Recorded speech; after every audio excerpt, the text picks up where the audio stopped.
Ainda como espécie dos crimes contra o patrimônio, o crime de roubo tem grande incidência forense e é uma prática bastante convencional, sobretudo contribuindo em muito para a violência urbana. O crime de roubo, ele também é um crime contra o patrimônio, mas nesse momento o agente dá um passo além da simples operação subtrativa patrimonial. No crime de roubo, o agente entra em contato direto com a vítima, seja para, mediante violência ou grave ameaça, subtrair a coisa que lhe pertence, quer por qualquer outra forma, reduzindo a capacidade de resistência dessa vítima.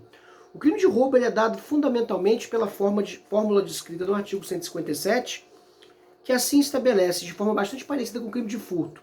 Porém, eu chamo a atenção de vocês para diferenças fundamentais que se referem à operação subtrativa na sua forma, não no seu conteúdo. Para diferenciar o crime do furto do crime de roubo, a gente não vai observar aqui o verbo nuclear do tipo, mas sim o modus operandi do agente. Vamos dar uma olhada no artigo 157. Subtrair coisa móvel alheia para si ou para outrem, mediante grave ameaça ou violência à pessoa, ou depois de havê-la por qualquer outro meio, reduzido à impossibilidade de resistência. Perceba que a subtração da coisa móvel alheia, ela é aqui um elemento de similaridade com o crime de furto. Mas no roubo, a operação subtrativa se dá através de um dos três meios mencionados no artigo 157. Violência, grave ameaça ou outro recurso que impossibilite a defesa da vítima. Bom, a gente sabe que a dupla violência e grave ameaça, ela está presente em variados delitos, sendo que na sua forma simples, a violência grave ameaça, ela aparece na gênese do crime do artigo 146, o artigo que descreve o constrangimento ilegal. Nós poderíamos dizer que o roubo ele é um constrangimento ilegal qualificado pela subtração da coisa. Se no constrangimento ilegal nós temos que o emprego da violência ou da grave ameaça se presta a inviabilizar o exercício de um direito ou impor um comportamento que não é obrigatório pela lei, aqui no roubo a gente tem que a operação subtrativa, a subtração da coisa alheia móvel, ela é o intento da violência ou da grave ameaça. Importante perceber também que no crime de roubo nós temos que a violência e a grave ameaça integram o próprio tipo penal. Ou seja, aqui nós não estamos tratando especificamente de dois crimes diferentes. Por exemplo, a lesão corporal mais o furto. O roubo ele é crime complexo, de tal maneira que ele desenvolve dois núcleos de ação. Um no qual há a subtração e o outro no qual o meio empregado é ou a violência ou a grave ameaça, o que frequentemente já consubstanciam-se como crimes em si mesmos. Porém, utilizados como meio para subtração, eles servem para caracterizar a ocorrência do delito de roubo. No roubo, a gente precisa ter claro que existe um componente pessoal. O furto ele pode acontecer com a coisa alheia móvel deixada ao acaso, ou ele pode ser compreendido como uma invasão na qual a vítima e o agente não tem necessariamente que interagir.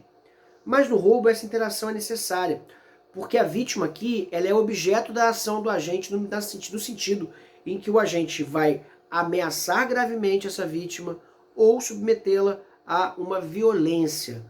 Então a vítima aqui ela acaba entrando no contexto não somente de proprietária da coisa subtraída, mas como alguém que é vítima da violência ou das ameaças do roubador, né?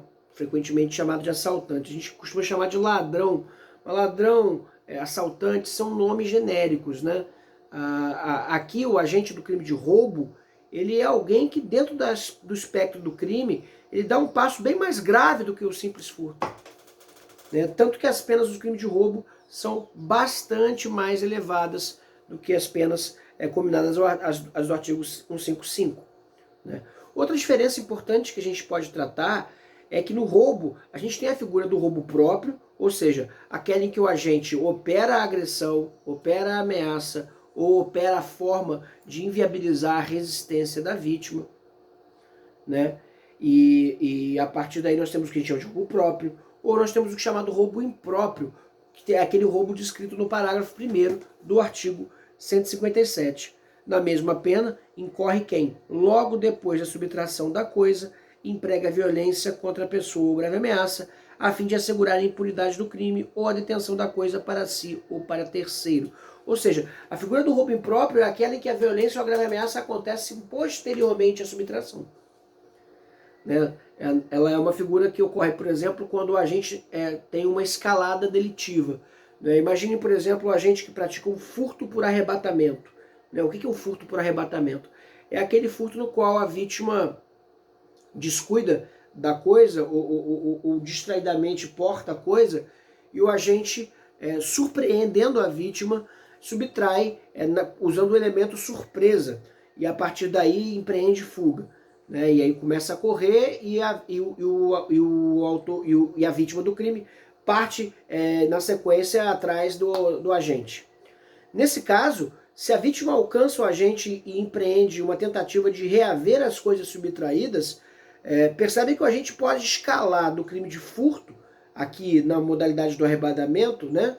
Poderia ser entendido talvez até como uma qualificadora do uso da destreza, a depender do caso concreto, mas imagine que se a gente precisa empregar um soco, um cotovelão, né, o uso de um cotovelo, um empurrão, e a partir daí empreender uma forma mais avançada naquele furto, né, a intenção inicial era a subtração, mas agora parte para o uso de uma violência para garantir a posse da coisa subtraída, aqui a gente tem um exemplo clássico de roubo impróprio. É aquele em que a violência é empregada logo após a subtração para deter uma eventual reação da vítima.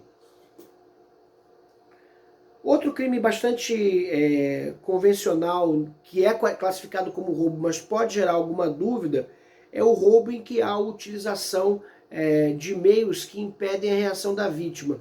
Imagine, por exemplo, um crime de roubo no qual a vítima é drogada subrepticiamente, ela é drogada de maneira involuntária, e a partir daí ela entra em um estado de narcose e pega no sono. E aí a vítima subtrai, o agente subtrai os pertences da vítima, deixa o apartamento, deixa a casa, praticando assim a subtração. Perceba que aqui não há violência, não há grave ameaça. Muitas vezes pode ter havido até uma indução por parte do agente em relação à vítima para que tomasse determinado medicamento, determinada droga. E a partir daí, quando a vítima pega no sono, a gente tem aqui a figura do roubo e não do furto. Por quê? Porque o uso do medicamento, o uso da droga narcótica, ela pode ser considerada aqui como meio que impediu e inviabilizou a defesa da vítima. Certo? É uma modalidade bastante incomum do ponto de vista da prática cotidiana, mas que acontece. Né? Comparativamente, esse tipo de furto acontece com muito menos incidência, mas ainda assim a gente tem que entender que na verdade não é furto, mas roubo. Né? Se há o uso de recurso que impede ou inviabiliza a reação da vítima, a gente tem o roubo. Independente se o uso é ardiloso, se o uso é consentido, o que importa é que se a vítima é levada a um estado no qual não pode se defender, a gente também tem a figura do roubo. Certo? Lembrando, o roubo ele é uma figura parecida com o furto, porém com um dos três componentes: violência, grave ameaça à pessoa ou recurso que inviabiliza ou impede a defesa da vítima, reduz a vítima à impossibilidade de resistência, certo? É importante considerar, pessoal, que a impossibilidade de resistência tem que ser retoricamente trabalhada na argumentação, tá? É uma questão do acusador aqui trabalhar na sua tese a demonstração de que era impossível a reação da vítima. Certo? Próximo vídeo.